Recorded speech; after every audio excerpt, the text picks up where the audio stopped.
Hello and a warm welcome to all of you from Notre Dame and from the team at Notre Dame London Global Gateway who are coordinating this book club. I'm going to reiterate some of the thanks that goes around each week for this club because of the great service they provide and the great support they provide for us. But I want to thank you first for participating.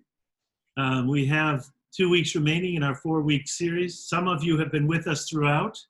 I can see your familiar faces already as I see the screen before me. But some of you are likely joining us for the first time, and you're equally welcome. Please know that all of this we do for the greater good of this kind of growing community. So we have about 530 registrations for today, which is a record breaker for us, so we're thrilled. In our first 2 weeks, as most of you know, we took up the novel The Lodger by Marie Belloc-Lowndes and the Hitchcock film that resulted, called The Lodger, same name, which was released in 1927. And we had that fascinating study last week with Kieran from the BFI about some of the restoration of that original film and others. This week, we'll delve into Joseph Conrad's novel, The Secret Agent. And if you've read it, you know that it's quite interesting, alluring, and a bit dark. Which became Hitchcock's film Sabotage. Now, we won't assume that all of you have seen Sabotage, but I think you'll be especially interested if you've had a chance to read the novel. And we'll focus on the movie itself next week. One of the goals of the Think ND Book Club series is to build a virtual community, connect all of us with one another. It becomes a place to think and to learn and to meet other people whom we would not otherwise have the opportunity to meet, who share our interests in that which we're reading and watching, but also a love for Notre Dame and for learning. We recognize that the commitment of time in these days is no small matter, especially in a virtual setting, as many of us sit before these screens all the time, and it might get to be a bit tedious. But we're grateful that you've taken the time, and thus we've formatted the book club with as much interaction and engagement as possible. This week we'll go back to the format we used in the first week, which is to give you breakout sessions earlier in the meeting, but certainly to give you ample time to come together and field some questions for Susan. We hope that you find your experience with the London Book Club insightful and engaging, and we hope you stay connected not only to us at the London Global Gateway, and please God, one day we'll be able to travel and you'll all come visit us there, but also to the Global Notre Dame Network that's represented by the geographic diversity in this group, but also by the work of Notre Dame International and the Alumni Office, who are constantly looking for new and creative ways to connect the Notre Dame community globally. So to all of you, welcome. At this time, I want to briefly thank, again, our partners for the London Book Club. You'll see that they're almost all constituencies at the University of Notre Dame, which is to say just how vital our partnerships internally are to us and I think to them. We all benefit. So I want to acknowledge the College of Arts and Letters, the Office of Notre Dame International, the De Bartolo Performing Arts Center, the Nanovic Institute for European Studies, Notre Dame Learning, and especially the Notre Dame Alumni Association. Thanks to all of our sponsors who have put so much time and talent into bringing this program to life. We could not do it alone, be assured. So as we have such a large group this afternoon, we ask you to use the chat function at the bottom of your screen. You'll see it there. To send us your questions individually, or once you have a group together, you can send them that way. We will try to answer as many as possible given the time we have. In the event that we don't get to all of them, we do have a private discussion board on LinkedIn where you can also participate in a conversation between these live sessions with Professor Omer. And now I'd like to introduce to you yet again my colleague and friend, Professor Susan Omer, who is a dear friend of the London program. She is on our faculty on campus, and her work and classes have centered on film and television history and culture in the Department of Film, Television, and Theater. Her courses have included media and presidential elections, a timely topic in these days. She's teaching that this fall appropriately. Alfred Hitchcock, Walt Disney. In fact, she's completing a book on the history of Disney Studio. And a more detailed biography, we could never do her justice in this 1 hour. So a more detailed biography could be found on the website. As you know, when we promoted this event, we shared a few pre-recorded videos that are posted on the ThinkMD website where Susan provided very find overviews and some background materials on our topic. For those of you who have not had a chance to watch those, we recommend you take them up at your leisure. Susan, the warmest of welcomes to you today. Father Jim, thank you so much for that introduction, and thank all of you for being here.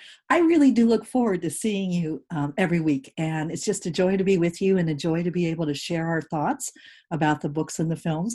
I'd especially like to thank my students whom I see on screen, Bella and Eleanor and Katie. It's always lovely to see you and see you moving along on your own life and career paths. It makes your professor very happy. So I'm thinking about our book this week.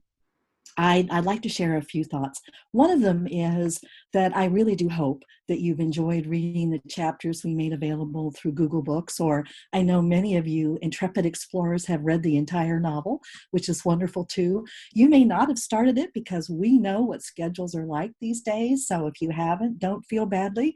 I'm going to try really hard not to give away any key plot points, but it is my hope that when we finish today, you'll feel motivated to go out and read the novel because it is fascinating. It is challenging. It is complex.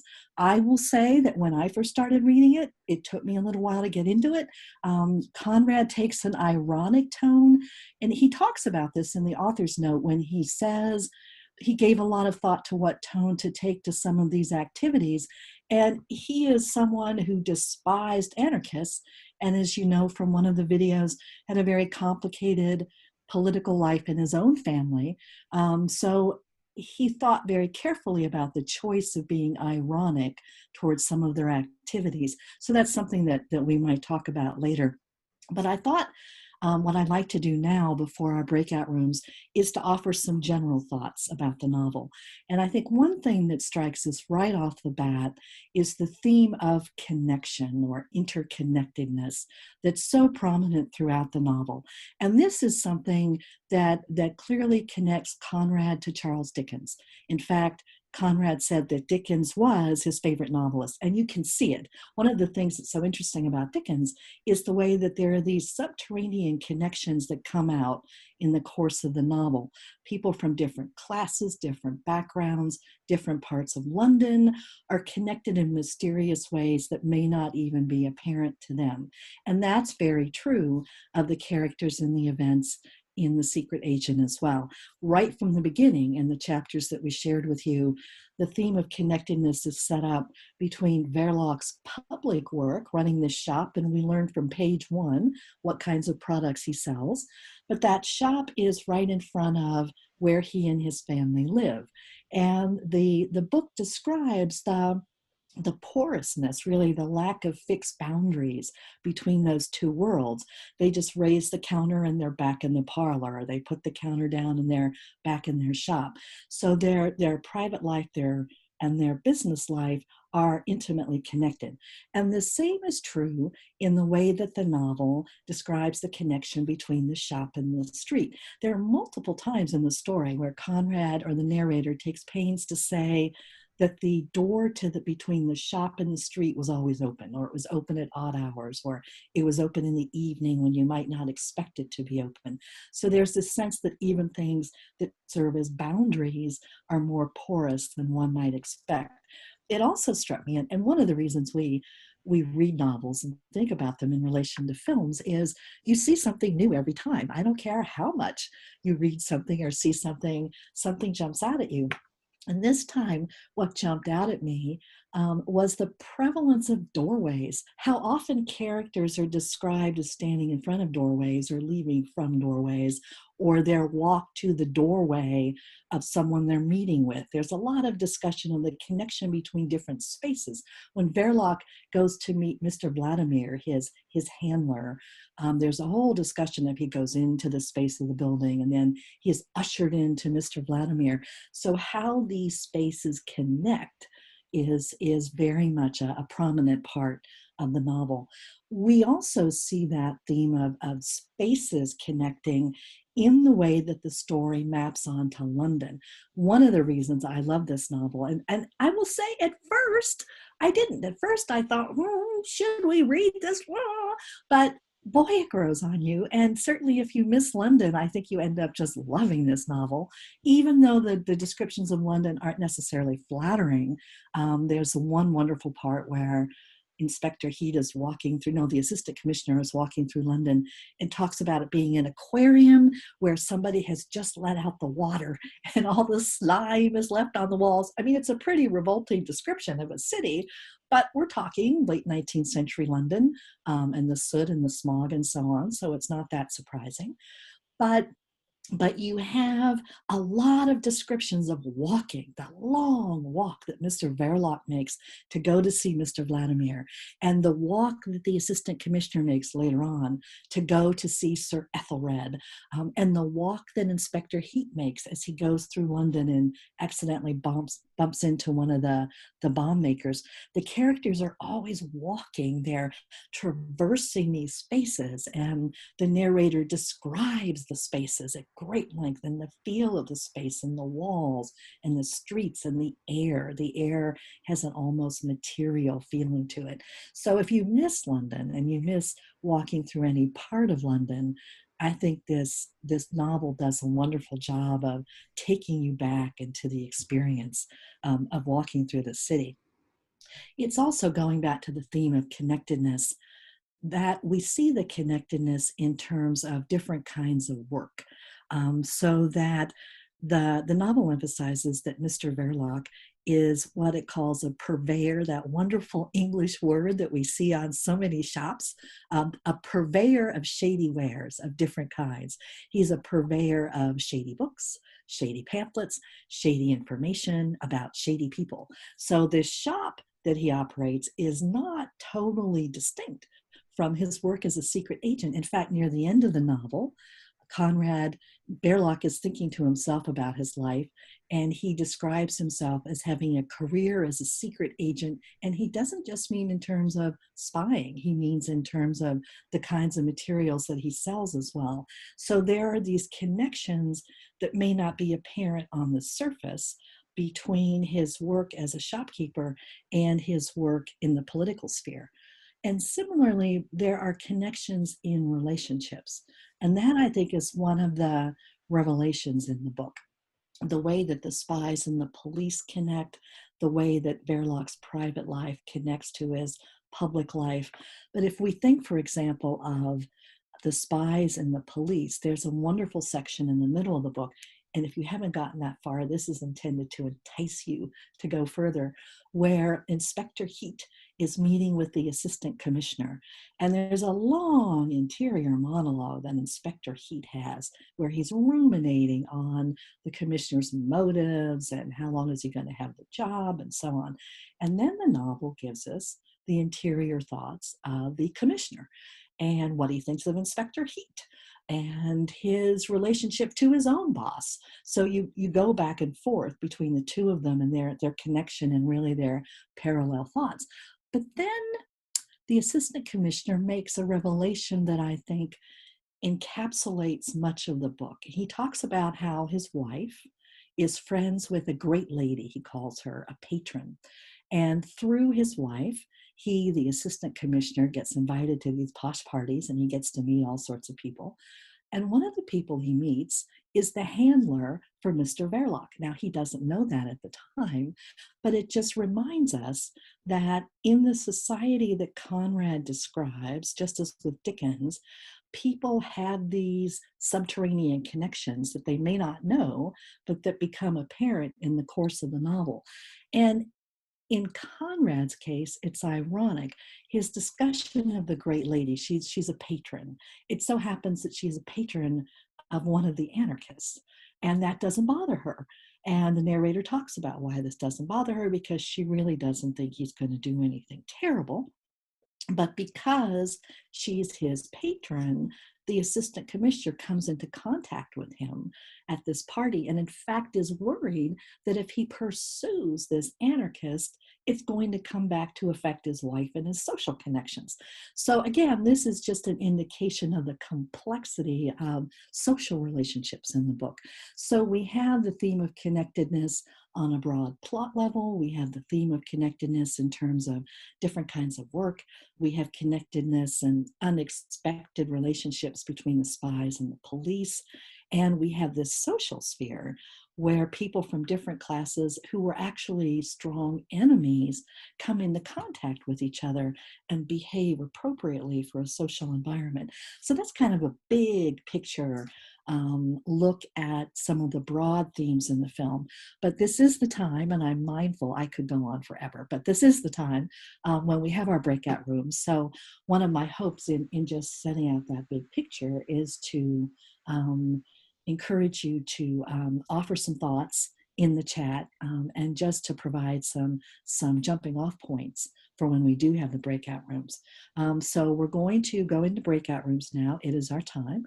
And as we do every week, we invite you to introduce yourselves to each other, share your location, and if you're comfortable, your occupation and how it is that you came to be connected with Notre Dame. And then I formulated 3 questions for this week. And I made them deliberately general because I really want to know the range of your thoughts about this. The first one is simply, what were your first impressions of the book? What do you think so far? What jumps out at you? Whether it's the characters, the tone, the setting in London, whatever. The second question is, because we always want to know this, do you have any questions from the pre-recorded videos? Anything you'd like to ask, anything that you'd like to know more about? And then the third question is whether the walks through London, you can tell I'm missing the city, remind you of any experiences there that you've had. And of course, I don't mean consorting with anarchists, but I mean things like unexpected encounters or a sense of different neighborhoods or the sense of the juxtapositions that the city makes possible. Conrad is very struck in the author's notes about the different experiences one can have of London, depending upon where you are or how you encounter certain people. So these are just meant to inspire some general thoughts. We'd like, as before, to ask you to appoint a room lead to facilitate discussion. And we know that everybody will be civil to one another. And Father John, in fact, made a special plea, didn't he, Father Jim, on campus this week, that particularly in talking about politics, we all be civil. That's actually on my syllabus for my presidential elections class. So we know you'll all be civil. And at any time, you can come back to the main room, but we'll bring you back about 1:30. And while you're in it, please have your lead share some questions with us through the chat, because I would love to take the second half of our time together to be able to respond to the questions. So we'll bring you back at 1:30. All right, I'll see you soon. Well, friends, welcome back. I hope you had fruitful discussions in the breakout rooms. As Susan mentioned, we invite each of your room leads to use the chat function to share with us any key takeaways or any questions that have come up within your group for Susan to take up and discuss. She has a couple starter questions, and then we'll draw from those that you send and put them forward as time permits. So please go ahead and enter your questions and your comments now, the group leads, and then we'll turn it over to Susan to take up the beginning of our conversation together. And while you're doing that, I'd like to start with a comment that my colleague Hadass Elber Avaram has made on our LinkedIn site. She's a member of our London faculty, and she teaches a class, a very famous class, called London and the Literature of the Fantastic. I've heard about this from students. They love that course. And she has a book coming out in February that studies how writers have imagined London, writers such as Dickens and Tolkien and H.G. Wells. So I, for one, cannot wait to read that book. And I just want to shout out her for her work and for the wonderful class that she offers. We asked you to think about if the descriptions of London or walking through London in the book reminded you of any experiences that you've had. And Hadass pointed out that one thing you see a lot in London is that things are not where you would expect them to be. So for example, the Goodge Street Underground station is on Tottenham Court Road, or the entrance to the Theatre Royal on Drury Lane is actually on Catherine Street. So London is constantly throwing up these unexpected things.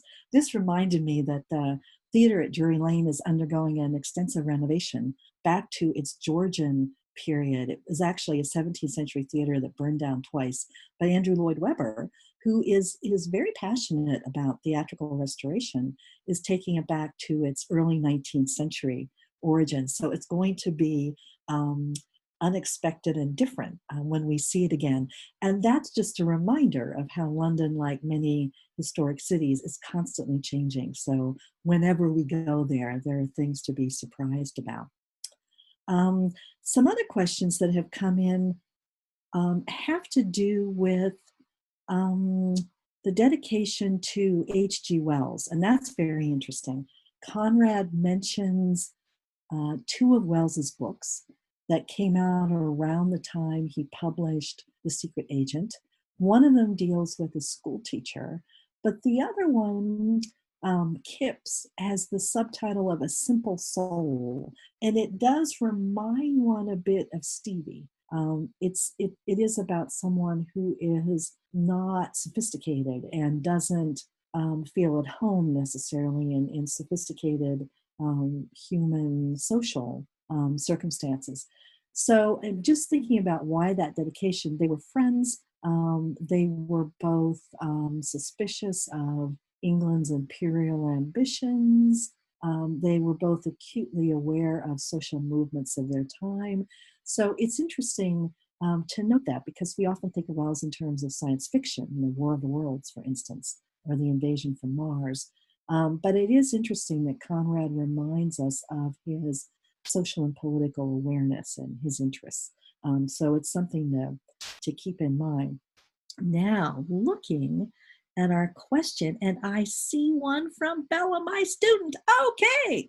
In our group, Fernando brought up a very good question. Can we trust our narrator?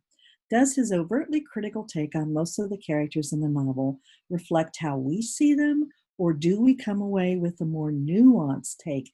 Interesting. So this raises a question of, do we see around our narrator or behind our narrator? And that, I think, speaks to the possibilities of an ironic tone. The narrator might almost sneer at some of these characters sometimes, but we certainly see around that. And I think that's especially true in the character of Winnie. The narrator, we see her through Mr. Verloc's eyes, we see her through her mother's eyes, we see her now and then through Stevie's eyes, the assistant commissioner's eyes when he comes to visit her. But it's at the end that we really see her own perspective on herself. So I think that's very true. I think that although the narrator may take an ironic tone, the novel also shows us the complexity of these characters. It's not just ironic. So I would say your group is very astute to think of this in terms of coming away with a more nuanced perspective. And this is very modernist. And this is something that I mentioned briefly in the videos, that Conrad is writing in an era of late Henry James and early Virginia Woolf, when one of the things that writers are interested in is the different perspectives that one can take. So stories are not linear. I mentioned in the videos about the time transitions, that there's leaps forward and then leaps backward that set us up for the actions to come. So a story does not unfold in a linear, logical way. It moves back and forth. The perspectives of different characters move back and forth. We get Inspector Heat's monologue, then we get the monologue, the interior monologue of the person that he's speaking to. So we're taken in and out of people's consciousness. And that in itself, I think, creates a more nuanced approach as well. All right, another question. The ironic tone of the first chapters was striking. Yes, it is. It seemed to reflect a disdain for his characters. It makes one wonder why Conrad would want to write a whole novel about characters he seemed to view contemptuously. Any thoughts about that? Does Conrad maintain that ironic tone throughout the novel? He actually addresses this in the author's note, and in some editions of the book, the author's note is up front before the novel. And in other editions, it's in the back. So you may or may not have seen it. But he tackles that question right off the bat. And he makes it clear that he despises these anarchist movements that were so prominent in that time period, and in that part of his life. I mean, you'll remember that he grew up in this area that's now the Ukraine, but it was at one time Poland, that his father was imprisoned by the Imperial Russian government. So he hated Russia with a passion. And one of the most prominent anarchists in London at that time was Prince Kropotkin, who was Russian. So everything in his background and his awareness of the world made him disdain anarchists. So that the ironic tone, he felt, in fact, I would say almost that that was being mild, when he obviously disparages them and disdains them. That's exactly how he feels towards the anarchists. Now, I think, and that's his way of coming to terms with that, almost without blowing one stack, as it were. He creates this distance and this disparagement. It puts them in their place in a way. I think that tone changes later on with Winnie. And so it's interesting to note, the book started off as short stories and then was serialized in an American magazine. And then he revised it further before he published the novel. And the revisions focus on the final chapters dealing with Winnie. And I don't think that's ironic when she has her breakdown, as it were. And again, I don't want to give away the ending.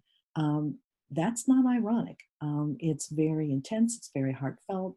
You understand this eruption, that she's going through and why she's going through it. So I would say the ironic tone is particularly prominent in talking about the anarchists, but it definitely shifts at the end. It's as if the truth of the novel comes out in the character of Winnie. And that's an interesting thing to keep in mind in relation to Hitchcock's film. As you'll see in the videos for this week, and they're up, the videos for next week. The film was marketed in the US not as a thriller, but as a melodrama, because so much of it focuses on Winnie's emotional state, her interior emotional thought. So that aspect of the novel was clearly something Hitchcock picked up on, in making the film. So Yeah. I've got a question of my own. I won't give anything away of Sabotage, but the ending in the first novel, The Lodger, was considerably different from the book to the movie, and it took on a little bit of a lighter air, if you will. And I'm just curious, I'm not a student of film and filmmaking, but he does seem to take a lot of liberties in the endings and even in the sort of depiction of the characters. And I imagine that wouldn't be atypical, but how might you speak about it where Hitchcock is concerned? That's a very good question. He does take liberties, or the writer and he and the studio take liberties. One thing to keep in mind, and this came up in a comment from Fritz, actually, on our LinkedIn listserv, is that there was censorship in the film industry at that time. That was true in the UK. The British Board of Censors formed in 1912, and that was true in the US. In the mid-1930s, Hollywood was afraid that the government would step in and censor them. So they came to a form of self-censorship that was called the production code. But in both countries, films had to pass certain rules, and particularly anything political. You couldn't show how bombs were made. You couldn't show anything positive about bombers. You were severely limited as to what you could show about romantic relationships. So, for example, if Hitchcock is really not able to show the full extent of the political situation that he might like to show. In fact, he complained that the censors limited him in how political he could be, which is fascinating. You would think that he would complain that they limited him as far as what liberties he could take, with showing sexuality, for example, but he complained more about the limitations for politics. So to your question, Father Jim, it's striking when you read some of these novels that the films by comparison look lighthearted.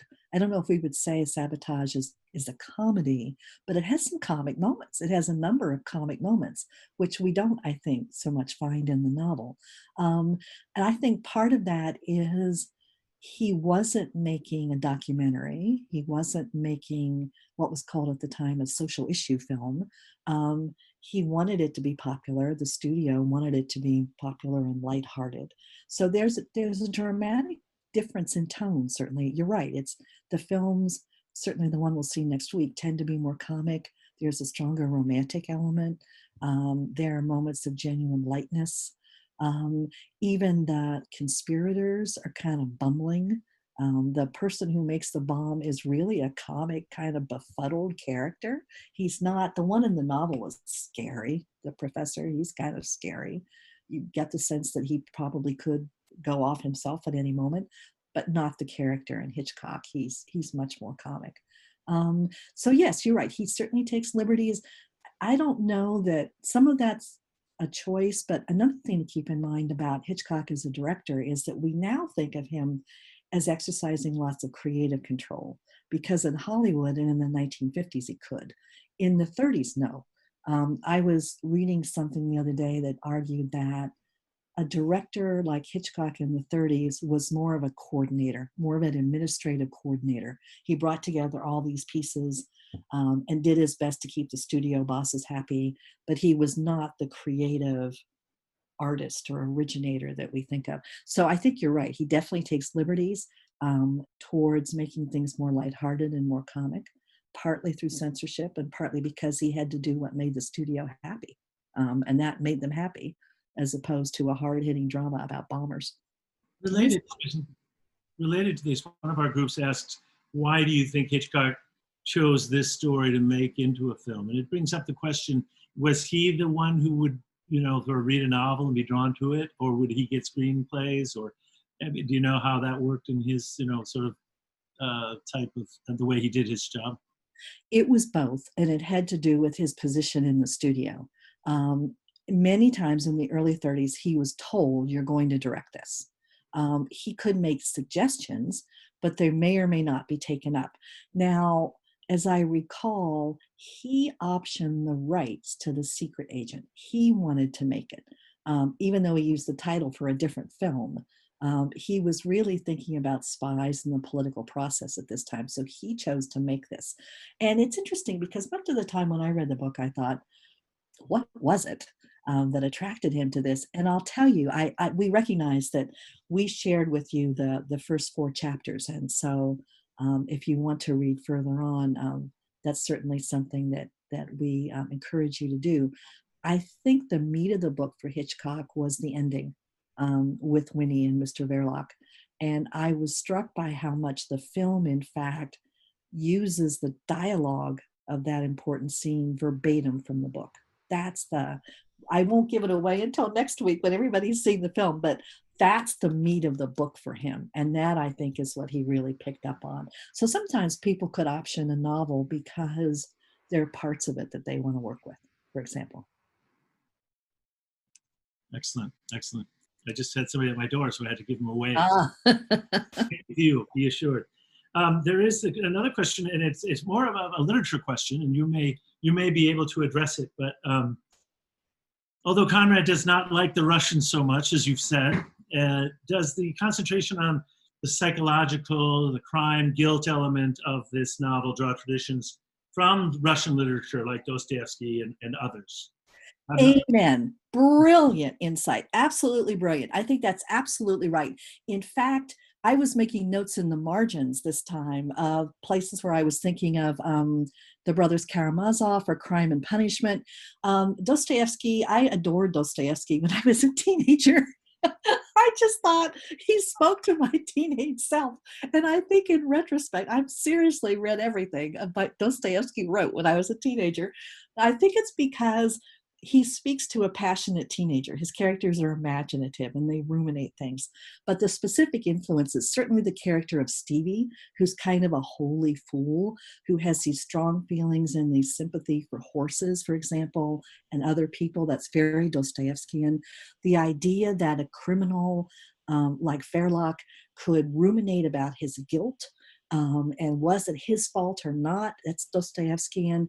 The whole notion that of Conrad exploring the inner thoughts of the police commissioner or Inspector Heat, very, very much from Crime and Punishment. Oh, I think that's a brilliant observation. And we know that he was certainly well read in Russian literature, but I so agree. I see Dostoevsky everywhere in that book. Absolutely.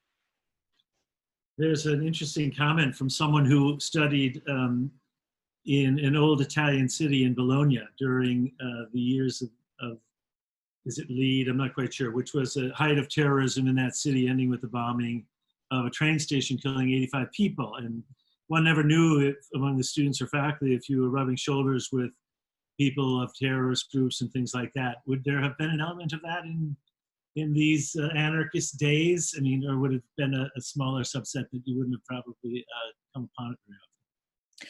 I think one of the beauties of the novel is the way that it suggests that you could rub shoulders with these people in the streets and you might not know it. When Verloc is walking through, he may have encountered all sorts of upper crust people who had no idea they were in the presence of someone like him. There are also discussions of these social occasions, like with the great lady patron, where the police commissioner will be sitting on the same couch with one of the people he was investigating.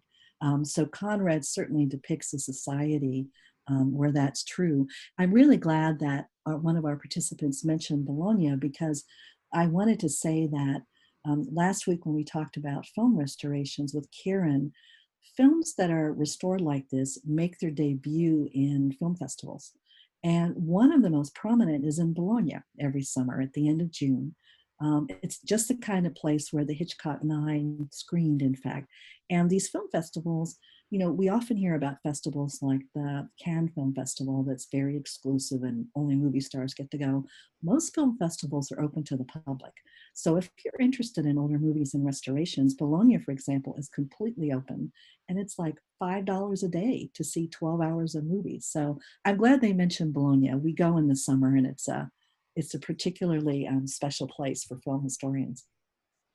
Now, there's an interesting question here, and I'll just read it so that you can hear it. It's from one of our groups, and it has to do with the employees. Could you comment on the employee-employer relationships in the book? Verloc and Vladimir Heat, and assistant commissioner, and the assistant commissioner, and Sir Ethelred, and the Toodles. Some of the employers seem like bullies of a sort, and many of these employees have negative responses to their employers' wishes. That theme sort of pervades, and just curious about your reflection on that. I think that is a very astute observation, because another theme of the book, in relation to this theme of connectedness that I was talking about, is that there are levels of it. There is exploitation at any level. So the assistant commissioner is manipulating Inspector Heat. Inspector Heat is manipulating Verloc. Verloc is being manipulated by Mr. Vladimir, who's being manipulated within his own organization. So Conrad has a very jaundiced view of organizations in that sense, that there's circles of manipulation and exploitation. So I think that description is very accurate, that that's exactly what's going on there. And it speaks to this point, perhaps, in an industrialized nation that's experiencing the effects of being an imperial country with colonial rule, that there's levels of exploitation that he would have seen when he was a seaman and he traveled all over the world. So he's looking at how this exploitation or this bullying operates, both, I think, globally, but also within this society of spies and government figures. So it's a very astute observation, very definitely. Susan, I don't want to diminish the expertise of our many hundreds of guests today, but I suspect you might be the most learned person around Hitchcock and his filmmaking. And I think we'd all be curious to know if you have a favorite Hitchcock film, and maybe why you enjoy it so much, and you might even recommend it, or one or two, to us. Oh, that's a lovely question, Father Jim. He made Well, he worked for over 50 years. So you could almost pick your favorite film by decade. But when I can't sleep at night, I ask myself, so if somebody asked you what your favorite film was, what would it be? Um, and you know what occurred to me the other day actually was I think today at least I would say Notorious, which was a spy film post World War II in Hollywood. I love it because it certainly brings together his interest in spies and international intrigue, but also the stars. You have Ingrid Bergman, whom I admire very much, Cary Grant, Claude Rains, and they're at the top of their form. And Bergman is a very sympathetic character. She goes from being jaundiced and suspicious to really wanting to do something to help her country to almost being betrayed, and then coming out all right in the end. But the set design, the camera work, the editing, the quality of the acting, they're all just extraordinary. So everything comes together in that. So that is a particular favorite, I would say, and ties in well since it's about spies. Yes, yes. I think I've said this here before, but when I was young, probably too young to have seen it, I saw The Birds. And I Ah, grew up in a small town in northern Minnesota, and after that, for like weeks, I'm like looking around to see if any birds could catch that. I have to tell you, we sometimes get I'm not sure what the collective noun is, but a collection of sparrows in different yards on our street. And every time I look around and think, I hope they're not on the telephone wires. I hope this isn't an omen.